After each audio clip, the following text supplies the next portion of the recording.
Olá, gente, como é que vocês estão? Tudo jóia? Hoje eu vou trazer para vocês o que eu realmente achei da série Estilhaça-me. Eu fiz a leitura, então, releitura de todos os livros e li finalmente o último livro. E agora eu tenho uma opinião acerca de toda a série e já vou deixar muito claro. Fiquei frustrada? Sim. Vou explicar o motivo.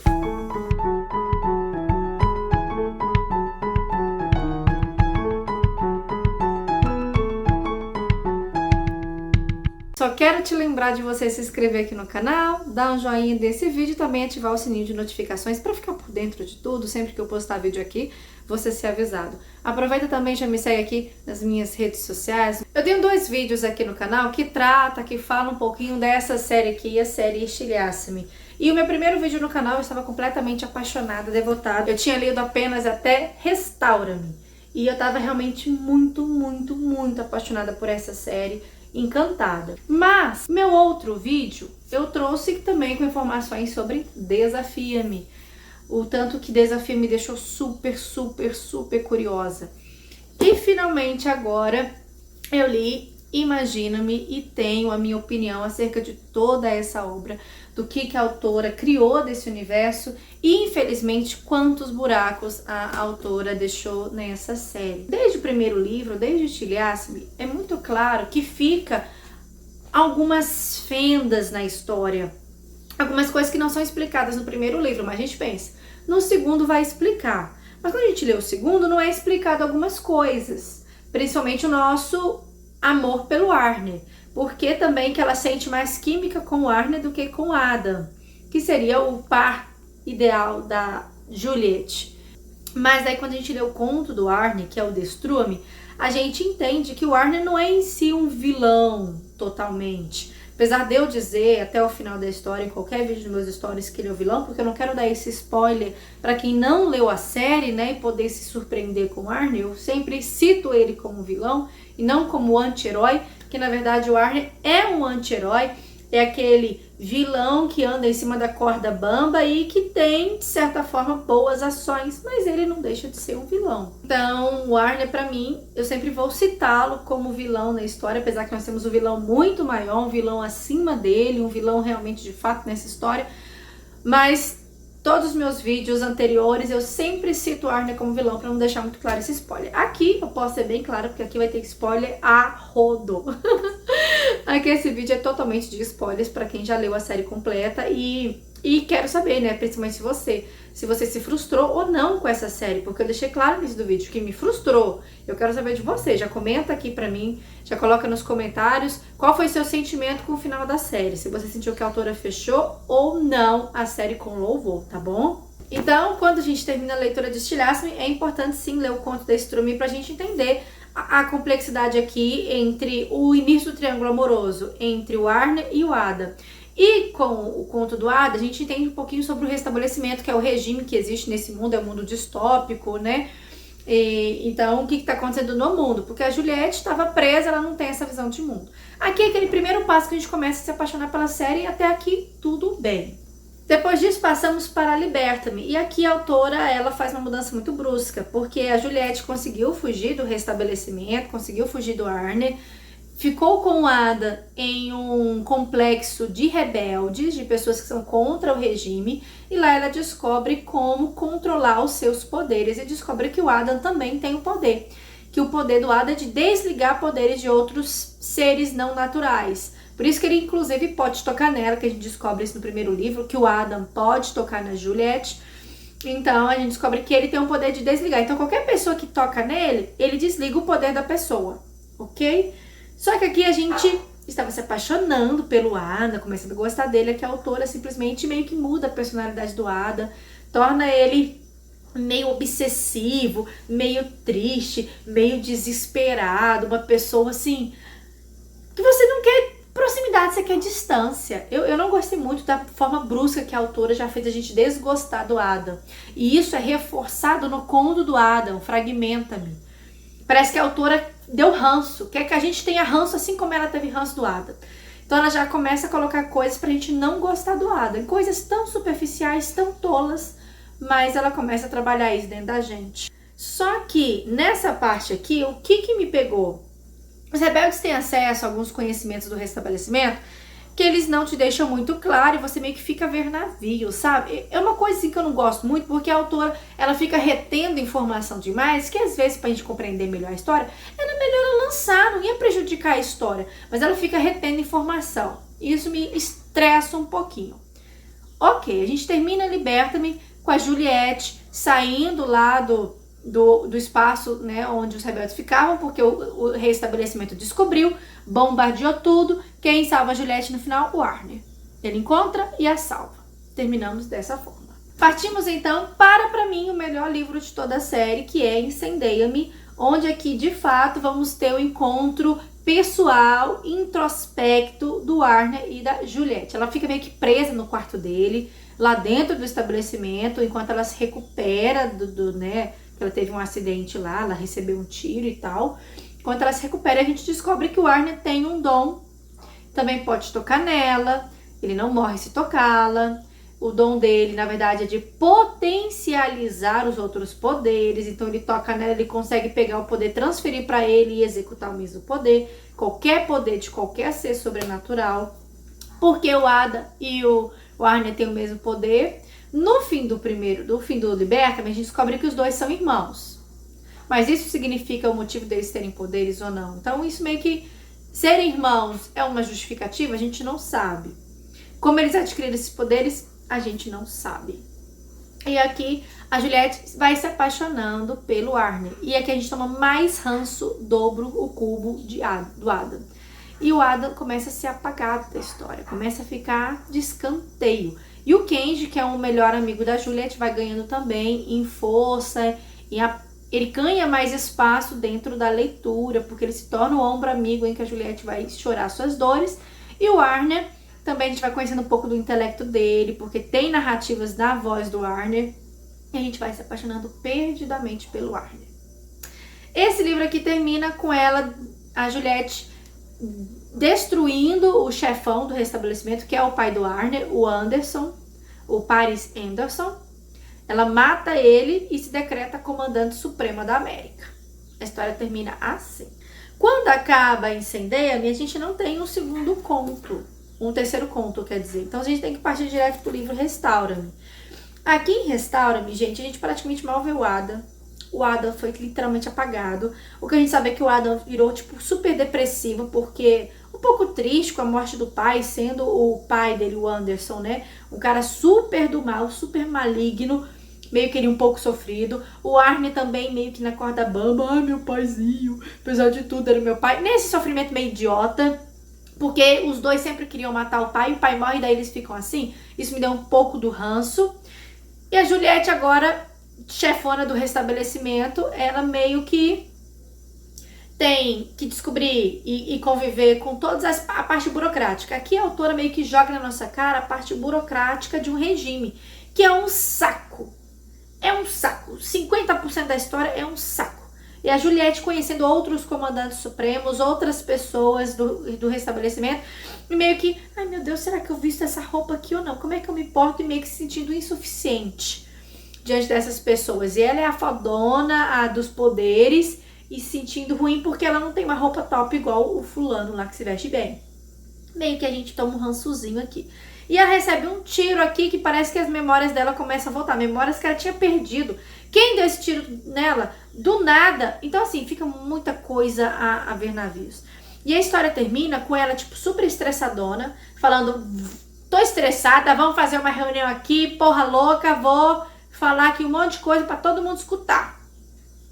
Ela faz uma reunião com, tipo, todos os chefões e começa a falar um monte de coisa, o pessoal começa a ficar grilado, começa a atirar nela, ela recebe um monte de bala, tipo aqueles poderes do Matrix que ela vai desviando, só que ela não desvia, as balas acertam nela e, tipo, super-homem, né? Não acerta porque ela tem um corpo de aço. Então, ela fica lá, só que de repente acontece uma explosão do nada, o lustre cai, todo mundo desmaia e todo mundo morre. E ela é presa e levada por alguém. Acaba assim. Tipo, what? Você fica muito... O que aconteceu? Fica incompleto. Você não entende a história. já tá com ranço por causa da parte burocrática, de repente uma coisa de poder acontece e transforma todo mundo. E sem contar que ela e o Arnie começam a ficar meio que um atrito, porque ele tá escondendo vários segredos dela, e ela descobre que ele tinha ex-namorada, e pensa, gente, vira aquela loucura, tipo, você tinha ex-namorada e nunca me contou. Bem infantil, mas eles têm 18 anos, né, gente, 17, 18 anos, eles têm muita coisa pra aprender, muita maturidade pra receber. Enfim, quando a gente chega no conto do Kenji, se não me engano é Shadow-me, a gente vê as narrativas de Restaura-me no ponto de vista do Kenji. Um Kenji que não tá conseguindo comer porque tá muito preocupado com Ada, meio depressivo, preocupado em tentar fazer amizade com Arnie pra alegrar a Juliette. E ele começa também a se apaixonar por uma garota que surgiu do nada, que tem os mesmos poderes que ele, inclusive. A história termina com ele vendo o acontecimento final de todo mundo morrendo do nada, a Juliette sendo presa, e ele não entende nada. Ou seja, conto desnecessário do meu ponto de vista, porque não explicou nada, não acrescentou nada, não melhorou nada, e meio que tornou um Kenji pra mim meio uma pessoa fútil. Eu não gostei muito desse Kenji que a autora quis trazer não, sabe? Enfim, terminando isso, partimos para Desafia-me, que pra mim é o livro com mais revelações de toda a história. Porque aqui a gente vai descobrir que a Juliette, na verdade, se chama Ela, que ela tem uma irmã que se chama Emma. As duas são filhas do comandante supremo da Oceania. Aí aqui a mãe dela começa a fazer um monte de experimento com ela. Ela passa a maior parte do livro deitada numa maca, sendo cortada, reformada, transformada. Gente, é um negócio agoniante. É um negócio, é uma dor excruciante, sei lá como é que falaria essa palavra. Mas Deus me livre. O que tem de descrição dela só falando dos cortes, das mutilações que ela tá sofrendo no corpo para se tornar ainda muito mais poderosa, porque meio que o DNA dela foi modificado pela própria mãe. Todos os filhos de todos os comandantes supremos do mundo meio que modificaram os DNAs dos seus filhos, por isso os seus filhos têm superpoderes, no fim das contas. Porque esses caras são loucos, querem criar filhos super soldados e poderosos. É uma coisa muito crazy. Crazy total. Eu sei que a história, gente, o Arnie também tá preso nesse local, o Arnie consegue fugir, o Arnie descobre que, na verdade, ele sempre conheceu a Juliette desde criança, mas as memórias dos dois eram sempre apagadas, e sempre que eles se encontravam, eles voltavam a se apaixonar. E o pai dele tá vivo, que foi morto no livro anterior, tá vivo, porque agora ele tem um superpoder da cura, então ele não morre. Ele não morre, o filho da mãe vive, você atira nele, ele volta à vida. É um trem mais louco, gente.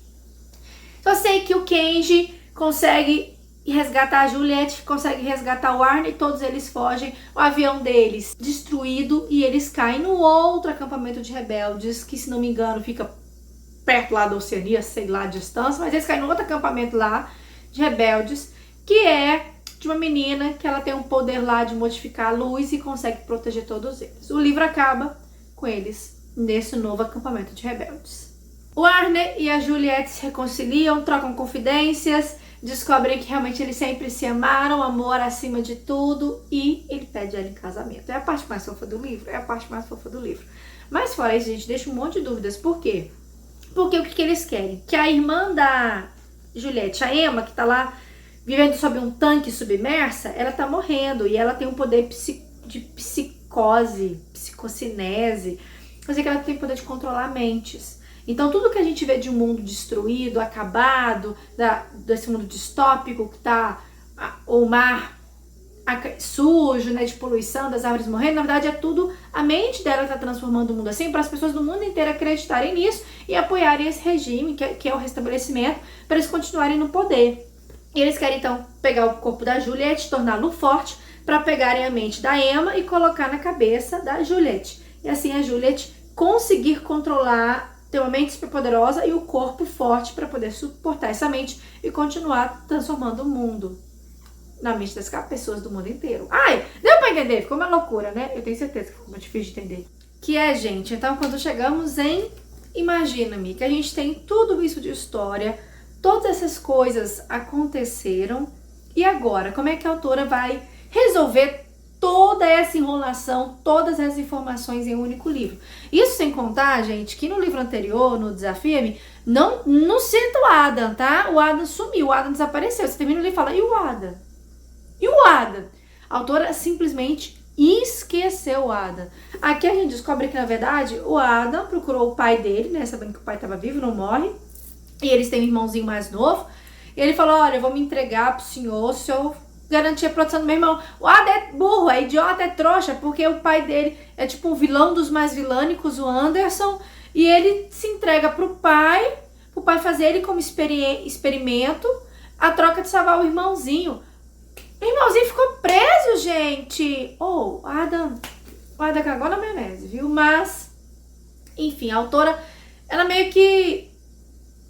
Eu não gostei do que ela fez com o Adam, gente. Desde o segundo livro em diante, ela só pecou com o Adam. Eu acho que ela podia ter dado uma outra história pra ele, uma outra roupagem, mostrado um outro caminho, mas criou um rapaz desiludido, que só caía ao tipo, ao perder a menina que ele amava e o irmãozinho mais novo correu risco de morte, ele simplesmente se tornou uma pessoa inútil.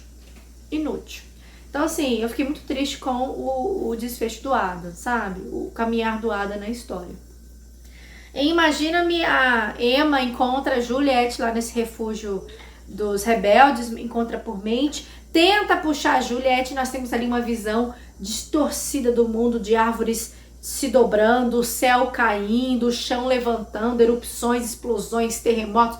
Tipo, parece que o mundo enlouqueceu, porque parece que a Emma ficou louca, né? A Emma lá, a psiconese, a que mexe com a mente, ficou maluca e começou a fazer o mundo virar de cabeça para baixo. No fim, por que ela queria puxar a Juliette de novo lá pra Oceania, pra onde ela tava? Não sabemos. A autora não explica essa loucura da Emma, por que a Emma fez isso. A Emma quase mata o Kenji, gente, porque ela entra na mente dele e o faz cavar a própria cova. Tipo, eu fiquei com muita raiva. Aí, a partir disso, nós temos um Arne reprimidíssimo. Um Arne arrogante. Um Arne, um nojo. Ninguém consegue chegar perto dele. Porque daí ele consegue salvar a Juliette e ela fica simplesmente ali em coma, numa maca por vários e vários dias. E ele não sai de perto dele. Ele tá sujo, sangrando, costela fraturada, todo machucado nessa tentativa de resgatar ela para ela não ser levada lá pela irmã. E ele fica lá tentando proteger ela. Mas ninguém consegue chegar perto, ninguém consegue falar com ele porque ele tá super chato. Eu entendo a Arne porque o amor da vida dele, a única razão da existência dele, pode não acordar. Ele acabou de ficar noivo, acabou de pedir ela em casamento. Então assim, ele meio que tá sem chão. Só que é muito ruim a gente ver o Arne assim, porque a gente tava se apaixonando muito por ele. O Kenji fica naquele diz, não me diz, porque a gente tem agora praticamente só a narrativa do Kenji. O Kenji observando tudo e vendo tudo pelos olhos dele. O Kenji é muito piadista, então tem muita piadinha no meio. É muito legal porque a gente sente familiaridade, é uma identidade com a história. Ele parece muito brasileiro. Ele é japonês, mas ele tem um jeitinho muito brasileiro na forma de contar o seu ponto de vista. Mas eu fiquei um pouco frustradinha porque eu queria mais do Arne.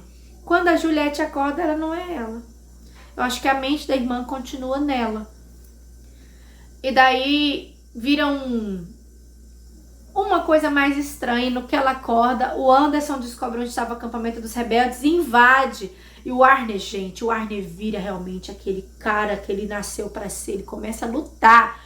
O Arne lutando para proteger a Juliette é a coisa mais linda do mundo inteiro. Eu precisava de uma cena dessa televisiva, porque eu amei. Eu amei a descrição do Arne lutando. E é sobre o ponto de vista do Kenji. É o Kenji vendo.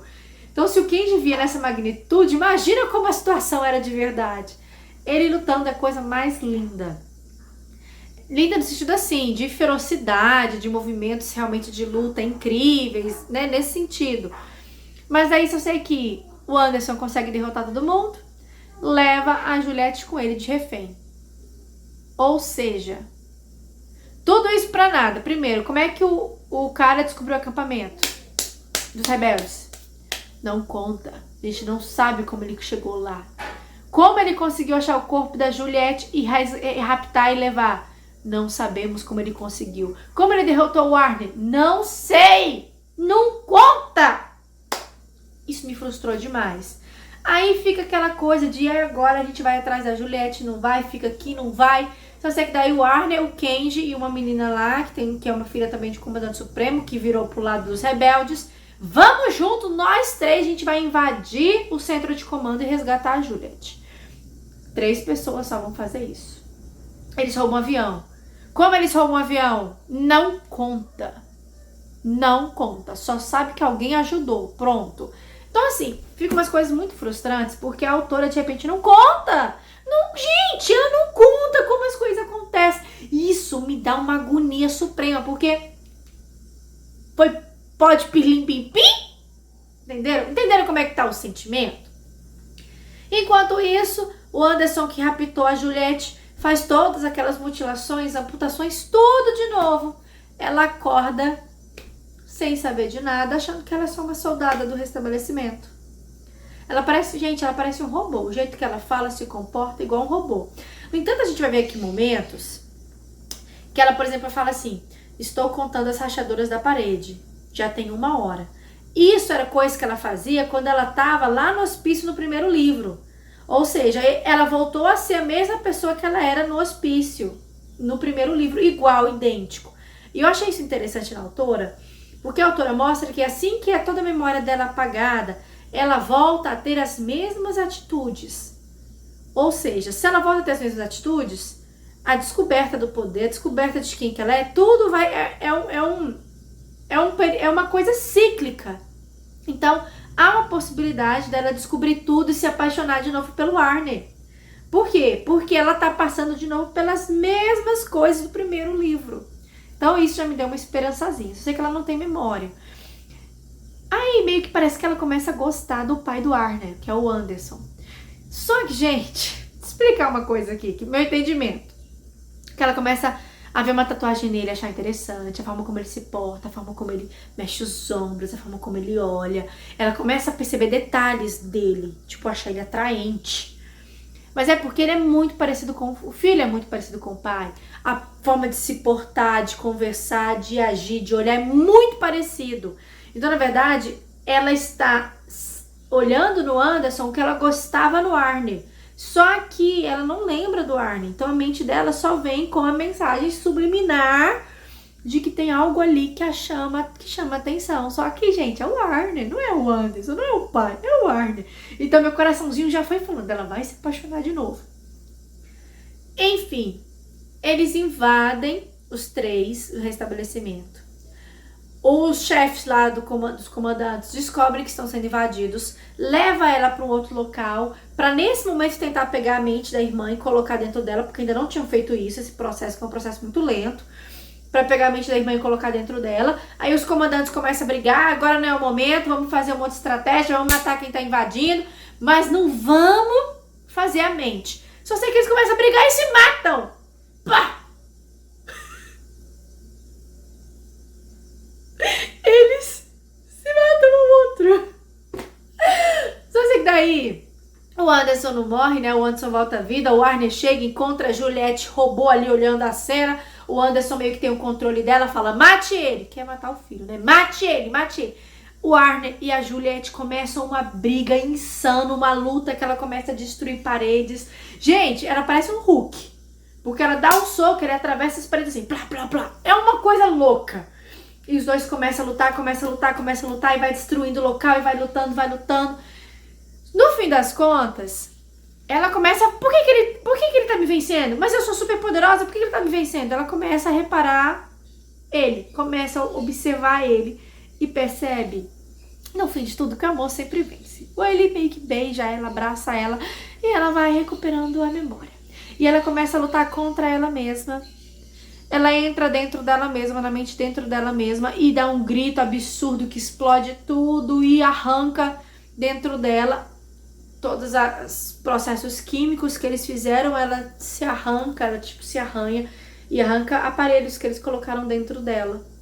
No que ela tira os aparelhos, a memória dela volta completa e ela lembra dele de fato. E eles dois vão junto atrás da irmã que tá lá desaparecida. No que eles chegam na irmã...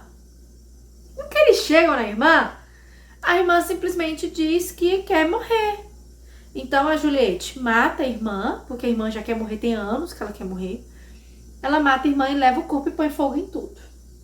Ok, então o regime é destruído, porque os próprios comandantes se mataram e ela no final pôs fogo em tudo. Enfim. Não é meio esdrúxulo? Não é meio não sei, é meio sem sal pra mim, meio assim do nada. Isso sem contar que o Kenji e a outra menina foram resgatar os outros filhos dos comandantes supremos que também estavam presos para experimento. E daí ela chega no momento no Kenji, quando tá acontecendo a briga do Arne, ela chega, Kenji, venha comigo, preciso descobrir como resgatar os outros filhos, venha me ajudar. E ele vai, aí começa a narrativa dele. A narrativa do Kenji é, estou vigiando a porta enquanto ela está lá dentro resgatando. Gente, por que a autora não colocou o filho da mãe lá dentro? Pra ele ver o que ela tá fazendo e ajudá-la a resgatar. Porque simplesmente ela abre a porta e sai com o pessoal lá salvo. Me explica. Me explica se isso resolve alguma coisa. Gente, é sério, muito frustrada. Muito frustrada. Só sei que, gente, quando termina tudo, eles voltam lá pro acampamento rebelde. A Juliette é tida como salvadora do mundo, salvadora da pátria. Mas a autora não mostra como ficou o regime pós. O regime caiu, mas aí, como é que tá? Porque a Juliette e o Arne decidiram se isolar. Decidiram que não iriam se envolver com o restabelecimento, se envolver com as pessoas. Termina contando como é que vai ser o casamento deles de forma muito simplória, muito sem graça. O Arne meio que enjoadinho. O Arne não é assim, gente. O Arne é fofo, é um amor, você se apaixona por ele. Ele meio que cheio de não me toque, cheio de preocupações, cheio de enjoeira. E a Juliette parece outra pessoa, gente. Super madura, super dona de si, super inteligente, super tranquila, controladora da situação. E o Arne que parece ali o cachorrinho. E sempre foi o contrário no livro. Meio que a autora mudou a personalidade dos dois nas últimas páginas. Sem uma justificativa. Entenderam? Aí, sabe o que me choca? Vou falar o final. Em um momento do livro, a Juliette vê o Arne abaixando, dando comida para um cachorro e fazendo carinho, sendo gentil. E ela ainda tinha a visão dele como vilão, como mal. O final do livro é ela com o cachorrinho no colo, Arne fazendo carinho, brincando. E ele pega o cachorro assim, ó. Meio que como, não sei o que fazer com o cachorro, o que eu faço com o cachorro aqui no meu colo? E termina, tipo, ele sorrindo pro cachorro. Mas ele já era assim, por que a autora meio que parece que ele não era assim e é assim? Sei lá. Não sei se vocês têm, gente, essa mesma concepção que eu, mas foram essas coisinhas que me deixaram muito frustradas, porque ficou muitas coisas inexplicáveis. O segundo livro não explica nada. O último livro, perdão. O último livro não explica nada, deixa esse monte de vazios, esse monte de buracos. E a gente frustrada. E houve uma mudança de personalidade muito brusca do Arne no último livro, que eu fiquei muito magoada, muito triste. Como se pelas memórias dele estarem voltando, ele fosse agora outra pessoa, mas uma pessoa insegura. O Arne nunca foi inseguro. Ele se tornou uma pessoa super insegura, o que me deixou muito triste. E a Juliette, uma pessoa super dona de si, dona da porra toda. Que ela nunca foi. Entenderam? Enfim. Por isso me frustrou. Por isso me deixou um pouco triste. Fora isso, gente, é uma história muito legal pra ser lida. Eu aconselharia, se você está lendo, não terminou de ler, mas assistiu esse vídeo. Termine de ler até pra você ter a sua própria concepção, pra você tirar suas conclusões. Porque eu conheço muita gente que amou, independente disso, amou a história. Muita gente que odiou. Eu quis ler pra tirar minha própria conclusão. Me frustrou. Gostei. Não é o final que eu queria. Gostei. Acho que a autora entregou um mais ou menos. Mais ou menos.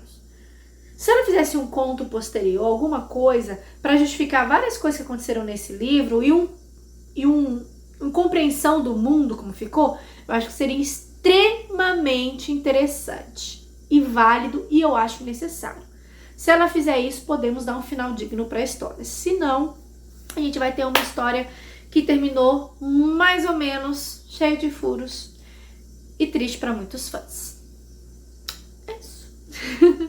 Espero que vocês tenham gostado desse vídeo. Eu quero saber a opinião de vocês também acerca da história. Falei demais, mas é porque é uma série que a gente fala bastante, porque ela envolve e mexe muito com a gente. Tchau, tchau, pessoal!